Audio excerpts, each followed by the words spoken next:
The emotionally healthy church.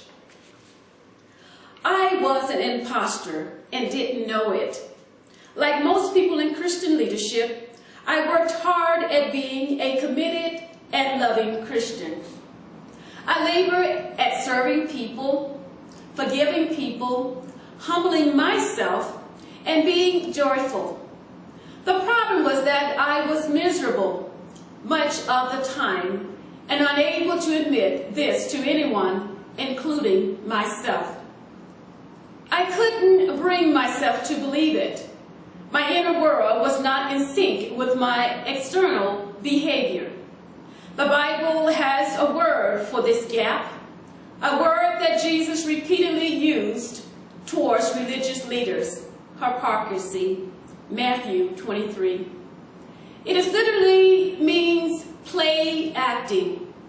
What is particularly frightening is that this play acting is often taught and expected in our churches. The result is that huge numbers of people are totally unaware of the dichotomy between their external and internal worlds. By external world, I am referring to the people to whom we relate and the things going on around us. Our interior world is that which is going on inside us. This interior represents that we feel, value, honor, esteem, love, hate, fear, and believe in.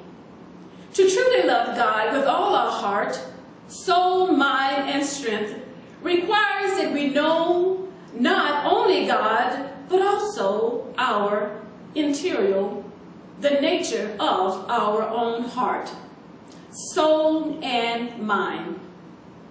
Understanding that world of feelings, thoughts, and desires, and hopes with all its richness and complexity is hard work.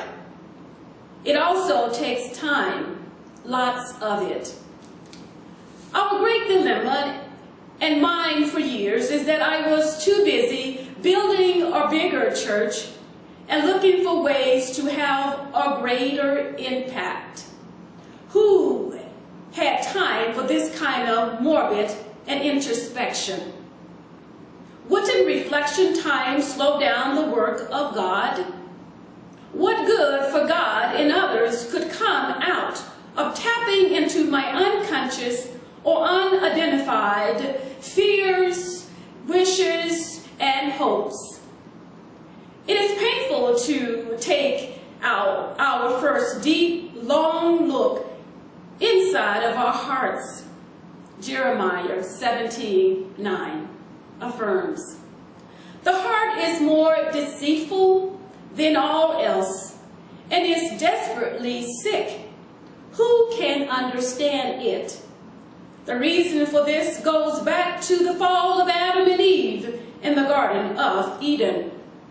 Since then, we have been divided from God, separated from one another, and split eternally within ourselves.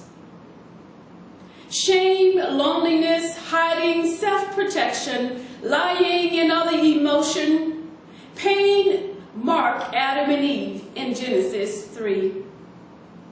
These responses also characterize every one of us who has lived even since. For this reason, it takes work, energy, inconveniences, time, courage, growth, and Christ-likeness. This further contributes, I believe, to why the frontier of emotional health has largely been ignored in most discipleship, spiritual formation, and mentoring models in our churches and seminaries. For this, we are paying the heavy price of stunned growth and shallow discipleships in our churches. The emotionally healthy church, a strategy for discipleship, that actually changes lives.